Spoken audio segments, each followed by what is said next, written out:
샬롬 9월 2일 하나님께서 오늘도 우리에게 복된 날 주신 줄로 믿습니다. 우리 주님 가르쳐 주신 기도로 기도하시겠습니다. 하늘에 계신 우리 아버지, 아버지의 이름을 거룩하게 하시며 아버지의 나라가 오게 하시며 아버지의 뜻이 하늘에서와 같이 땅에서도 이루어지게 하소서. 오늘 우리에게 일용할 양식을 주시고 우리가 우리에게 잘못한 사람을 용서하여 준 것 같이 우리 죄를 용서하여 주시고 우리를 시험에 빠지지 않게 하시고 악에서 구하소서. 나라와 권능과 영광이 영원히 아버지의 것입니다. 아멘. 네, 이 시간에 함께 예수 우리 왕이여 찬양하시겠습니다. 예수 우리 왕이여 이곳에 오셔서 보좌로 주여 임하사 찬양을 받아 주소서. 주님을 찬양하오니 주님을 경배하오니 왕이신 예수여 오셔서 좌정하사 다스리소서. 예수 우리 왕이여 이곳에 오소서. 보좌로 주여 임하사 찬양을 받아 주소서. 주님을 찬양하오니 주님을 경배하오니 왕이신 예수여 오셔서 좌정하사 다스리소서. 아버지 하나님 감사합니다. 주님께서 오늘 예배 가운데 임재하여 주시옵시고 온라인으로 예배하는 우리 모든 성도들에게 함께하여 주시사 아버지 하나님의 성령의 능력으로 기름 부어 주시옵시고 아버지 하나님 주님 주시는 지혜를 부어 주시옵시고 아버지 이 땅을 살아갈 때 날마다 승리하는 믿음의 삶이 되도록 도와주시옵소서. 오늘도 소망 가운데 있기 원합니다. 오늘도 우리의 인생이 잘 되기를 원합니다. 아버지여 하나님의 부요하심의 은혜를 경험하게 하여 주시옵소서. 감사하며 예수님의 이름으로 기도드립니다. 아멘. 네, 하나님께서 우리에게 주시는 말씀은 예레미야 26장 16절부터 24절까지의 말씀입니다. 예레미야 26장 16절부터 24절까지 말씀을 제가 봉독해 드리겠습니다. 고관들과 모든 백성이 제사장들과 선지자들에게 이르되 이 사람이 우리 하나님 여호와의 이름으로 우리에게 말하였으니 죽일 만한 이유가 없느니라. 그러자 그 지방의 장로 중 몇 사람이 일어나 백성의 온 회중에게 말하여 이르기를 유다의 왕 히스기야 시대에 모레셋 사람 미가가 유다의 모든 백성에게 애언하여 이르되 만군의 여호와께서 이와 같이 말씀하셨느니라. 시온은 발같이 경작지가 될 것이며 예루살렘은 돌 무더기가 되며 이 성전에 사는 산당의 숲과 같이 되리라 하였으나 유다의 왕 히스기야와 모든 유다가 그를 죽였느냐. 히스기야가 여호와를 두려워하여 여호와께 간구하며 여호와께서 그들에게 선언한 재앙에 대하여 뜻을 돌이키지 아니하셨느냐. 우리가 이같이 하면 우리의 생명을 스스로 심히 해롭게 하는 것이니라. 또 여호와의 이름을 애언한 사람이 있었는데 곧 기랏 여아림 스마냐의 아들 우리야라. 그가 에레미야의 모든 말과 같이 이 성과 이 땅에 경고하여 애언하며 여호와김 왕과 그 모든 용사와 모든 고관이 그의 말을 듣고서 왕이 그를 죽이려고 하매 우리야가 그 말을 듣고 두려워 애굽으로 도망하여 간지라. 여호와김 왕이 사람을 애굽으로 보내되 곧 악볼의 아들 엘라단과 몇 사람을 함께 애굽으로 보냈더니 그들이 우리야를 애굽에서 연행하여 여호야김 왕에게로 그를 데려오매 왕이 칼로 그를 죽이고 그의 시체를 평민의 묘지에 던지게 하니라. 사반의 아들 아이감의 손이 에레미야를 도와주어 그를 백성의 손에 내어주지 아니하여 죽이지 못하게 하니라. 아멘. 네, 오늘도 성령 충만하시고 또 행복한 하루의 삶이 되시길 축원합니다. 성도 여러분, 지금 우리가 사는 이 사회가 안전하다고 생각하십니까? 아니면 이 사회가 안전하지 않고 위험하다라고 생각을 하십니까? 이 사회를 우리가 사는 지금 이 땅에서 이 사회를 가장 지금 안전하지 않게 보는 그런 사람들이 있습니다. 누가 이 사회를 가장 안전하지 않고 위험하게 보겠습니까? 바로 부모가 되고 나면 부모의 눈으로 이 세상을 볼 때 이 사회가 참 안전하지 않고 늘 위험하다 하는 생각을 하게 됩니다. 그 부모의 눈으로 봤을 때 TV를 보거나 영화를 볼 때 얼마나 그렇게 많이 비속어들이 많이 나오고 그 욕들이 많이 또 등장을 하는지 모릅니다. 또 학교 폭력에 대한 기사들이 나올 때마다 부모들의 마음이 참 어려워집니다. 그리고 이렇게 지나가는 곳에 보면 교통사고가 나지 않을까 하면서 늘 교통사고 위험이 있는 그런 자리들이 보여지고 아이들을 조심시키게 됩니다. 부모의 눈에는 집안에 있는 모든 가구들의 그 모서리도 위험하게 보입니다.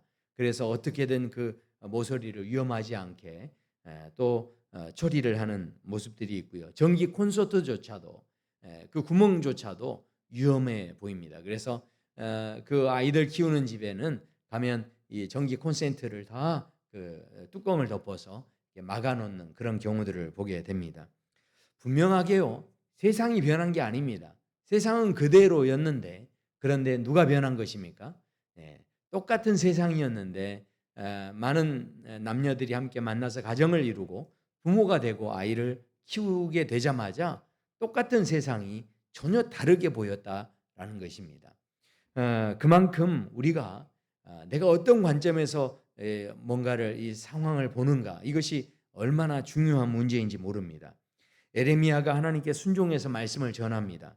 그런데 그 말씀에 대해서 우리가 참 전하는 자의 입장에서 이 말씀을 내가 전했을 때 하나님의 그래도 말씀이니까 이것의 능력이 나타나고 또 귀한 역사들이 있기를 원하는 마음이 있었을 겁니다.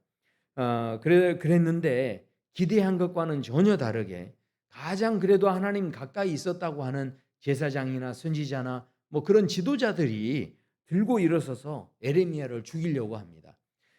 그랬을 때 이 에레미야가 얼마나 낙심이 됐겠습니까? 눈에 보여지는 그 현상을 보면 분명히 하나님의 말씀에 순종했고 또 하나님께 가장 가까이 있다라고 하는 제사장과 그 여러 선지자들이 있는데 그들이 자신을 죽이려고 했을 때 참 내가 지금 뭐 하는 일인가 하는 그런 회의감이 들 정도로 이 말씀 전하는 것 자체가 힘들지 않았을까 하는 생각을 해보게 됩니다.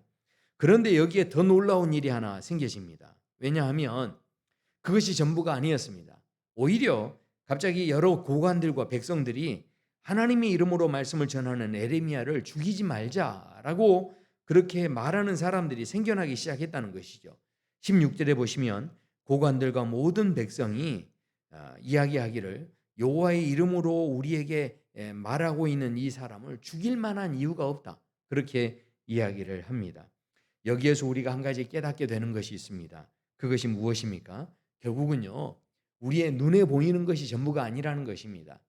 분명하게 하나님께서 우리에게 뭔가 명령하시고 지시하셨다면 그것을 가지고 끝까지 붙잡고 나아가실 때 당장의 눈에 보았을 때는 열매가 없고 결과가 없는 것 같아도 반드시 그곳에서는 하나님이 우리 눈에 당장에 보여지지 않는 또 다른 무언가를 준비하고 계신다라는 것이죠. 그렇기 때문에 눈에 보이는 것만 보시고 낙심하거나 절망하지 않게 되기를 소원합니다. 오늘 그래서 이어지는 말씀을 보면 지방의 모든 장로들과 또 몇 사람 그 장로들 몇 사람이 이런 이제 비유를 듭니다. 17절을 보십시오. 그러자 그 지방의 장로 중 몇 사람이 일어나 백성의 온 회중에게 말을 하는데 그 당시에 미가라는 선지자가 에레미야처럼 너희들 이렇게 하다가는 멸망한다라고 하는 예언을 했다라는 거죠. 그런데 그때 히스기야가 미가를 잡아서 죽이지 않았다는 겁니다. 오히려 하나님을 두려워하고 오히려 하나님 앞에 엎드려 회개하고 또 하나님을 향해 돌이켰을 때 그 히스기야의 삶에 하나님께서 내리려고 했던 재앙을 다 거두시고 그 모든 뜻을 돌이키신 그런 일이 있었다라는 것을 소개를 합니다. 그러니까 오늘날에도요 마찬가지입니다. 우리가 복음 전하기 어렵다라고 하는 그런 시대를 살아가고 있습니다. 더군다나 이 코로나19 때문에 얼마나 힘듭니까? 그런 가운데서도 놀라운 것은요, 하나님께서는 여전히 일하고 계신다는 겁니다. 그렇기 때문에 우리는 생각해야 됩니다. 우리가 가는 길의 끝에는요, 반드시 기쁨과 영광이 있는 줄로 믿습니다. 그런데 그 중간에 가다 보면 고난이라는 그 현장들을 우리가 가끔 만날 때가 있다는 거죠. 그러나 그 고난 때문에 낙심하지 않게 되길 소원합니다. 더 멀리 볼 수 있는 눈을 가지고 기쁨의 영광의 그날을 바라보시면서 끝까지 전진해 나아갈 수 있게 되길 소원합니다. 그 당시에 동시대에 또 활동했던 선지자 가운데 우리아라고 하는 선지자가 있었는데 사람들이 이제 그 이야기를 이어서 하기 시작합니다. 20절에 보시면 또 여호와의 이름으로 예언한 사람이 있었는데 곧 기랏 여아림 스마야의 아들 우리아라. 그가 에레미야의 모든 말과 같이 이 성과 이 땅에 경고하여 예언했다라고 말씀합니다. 그때 그런 상황 속에서 어떤 사람들이 그 사람을 죽이고자 그렇게 하니까 이 우리아 선지자가 애굽으로 도망을 쳤다라는 겁니다. 그러나 누군가가 또 잡아와서 왕 앞에 두게 되고 여호와김 왕이 그 우리아를 죽여서 평민의 묘에 던져버렸다. 이렇게 말씀하고 있습니다.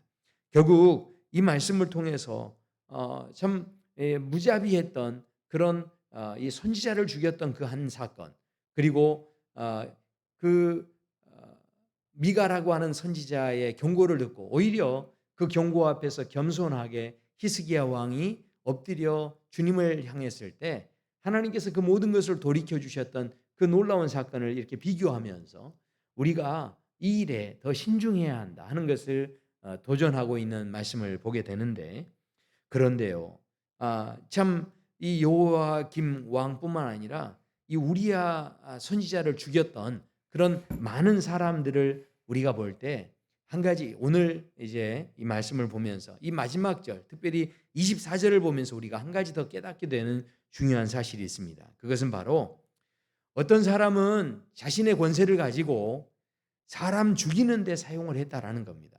그런데 어떤 사람은요, 자신의 권세를 가지고 더욱 하나님 앞에 귀를 기울이는 마음을 가졌고, 또 한 사람은 어떻습니까? 24절을 보십시오. 사반의 아들 아이감의 손이 에레미야를 도와주어 그를 백성의 손에 내어주지 아니하여 죽이지 못하게 하니라. 무슨 이야기입니까? 이 땅에서 우리가 아무리 많은 힘을 가지고 있더라도 그 권세를 가지고 결국은 어떤 사람은 사람을 살리고 세우는 일을 힘썼는데 어떤 사람은 그 힘을 가지고 사람을 죽이고 또 여호와의 음성을 무시해버리는 그런 모습이 비교되어지고 있다는 것이죠. 성경에서 말씀합니다. 먼저 된 자가 나중될 수 있고요, 나중된 자가 먼저 될 수 있다라고 말씀합니다. 여러분 잘 아시는 대로 일본이 반도체 산업이 발달했다라고 하는데, 원래는 그 일본에서 반도체를 만들고요, 미국에서 반도체를 또 만드는데 기술적으로 보면, 이 원리적으로 보면 미국의 그 기술이 훨씬 더 이 반도체 기술이 낫다라고 합니다. 그런데도 불구하고 미국 사람들이 아무리 잘 만들려고 해도 1만 분의 1의 불량품이 나온다라는 것이죠. 그래서 미국 사람들이 일본으로 사람을 보내서 연구해보고 또 똑같은 과정을 통해서 같이 한번 만들어보고 이렇게 했는데도 계속해서 미국 사람들이 만드는 곳에는 불량품이 나왔다라는 겁니다. 그래서 심지어는 일본계 미국 사람을 일본으로 보내서 연구를 하게 했는데요, 이 일본계 미국 사람이 아무리 연구를 해봐도 별다른 게 드러나지 않았는데 그러다가 마지막 한 가지를 발견했다고 합니다. 그것이 무엇이냐, 바로 미국 사람들은 일을 한창 하다가도 이제 몰두해서 열심히 일하다가 땡 하고 마지막 퇴근 종소리가 울리면요, 하던 일을 그대로 올스톱 한다는 거죠. 모든 걸 내려놔 버리고 그냥 퇴근을 해 버린다는 겁니다. 그런데 일본 사람들은요, 시간이 딱 되더라도 그래서 인제 퇴근 시간이 되어졌다는 게 알려져도 자기가 하던 일은 그래도 마무리를 다 하고 퇴근을 한다는 거죠. 그러니까 이 미국 사람들이 하던 일 중단하고 갔으니 그다음 날 와서 그것을 다시 하려고 하니 거기에서 불량이 나올 수밖에 없는 구조가 되어졌다라는 것이죠. 그래서 연구는 미국이 잘했지만 잘 만드는 것은 일본이 그렇게 되어졌다라는 겁니다. 무슨 이야기입니까? 어쩌면 일하는 사람의 그 태도를 보시면 이 일은 남의 일이다. 나는 그저 고용돼서 일하는 것이다. 그래서 이 물건이 뭐 좋든 나쁘든 그건 내가 상관할 바가 아니고 나는 정해진 시간에 일하고 그다음에 그만큼 월급 받으면 된다. 이런 생각을 가지면 땡 종치면 그냥 자리에서 일어나는 겁니다. 그렇게 했을 때 그 삶이 불량품이 되어질 수 있다라는 것이죠. 진짜 지혜 있고 신실한 종은 어떤 종이라고 성경은 말씀합니까? 우리가 몇 달란트를 받았든지 간에 정말 하나님 앞에서 청지기의 마음을 가지고 하나님께서 우리에게 주신 권세와 능력과 지혜를 가지고 결국은 나를 위해서 쓰는 것이 아니라 정말 하나님의 영광을 위해서 한 영혼이라도 살리는 귀한 일을 위하여 사용할 수 있을 때 그때 그것이 우리에게 가장 귀한 재림의 주님을 맞이할 때 기쁨으로 주님을 맞이하게 되는 영광스러움이 될 수 있는 줄로 믿습니다. 우리 사랑누리교회 모든 성도 여러분, 오늘 하루 살아가실 때 눈에 보이는 것이 전부가 아닙니다. 눈에 보이지 않는 다른 많은 것들을 이미 하나님은 많이 준비하고 계십니다. 낙심하지 마십시오. 절망하지 마십시오. 그리고 오늘 하나님께서 우리에게 각자 달란트를 주셨고 어떤 사람에게 권세도 주시고 능력도 주시고 또 어떤 사람에게 여러 가지 은사들을 주셨습니다. 그 은사를 사용할 때 이왕이면 사람을 죽이는 일에 사용하는 것이 아니라 사람을 살리고 회복하고 격려하는 일에 오늘도 우리의 언어를 사용하고 우리의 모든 발걸음이 그렇게 사람 살리는 걸음이 되어지기를 축원합니다. 함께 기도하겠습니다. 아버지 하나님 감사합니다. 주님께서 오늘 우리에게 아버지 귀한 말씀을 허락하여 주시고 정말 이 땅을 살아가는 우리의 삶이 그저 단순히 눈에 보이는 것에만 집착하는 그래서 거기에서 절망하고 또 아버지 낙심하는 인생 되지 않게 하여 주시옵시고 아버지 끝까지 정말 복음을 전하기 어려운 시대가 계속해서 되어져 가고 있다라고 하지만 하나님은 여전히 일하고 계신 줄로 믿습니다. 아버지 하나님 우리 한국교회가 낙심하지 않게 도와주시옵시고 끝까지 복음의 사명을 잘 감당하며 또 아버지 하나님 주님께서 이루시고자 하는 그 귀한 일들에 우리 모두가 동참하게 하여 주시옵소서. 오늘도 하나님의 동역자로 살게 도와주시옵시고 우리에게 주신 귀한 직분을 성실하게 청지기 사명을 잘 감당할 수 있도록 도와주시옵소서. 감사하며 예수님의 이름으로 기도드립니다. 아멘. 네, 오늘도 성령 충만하시고 또 행복한 하루의 삶이 되시길 축원합니다. 샬롬.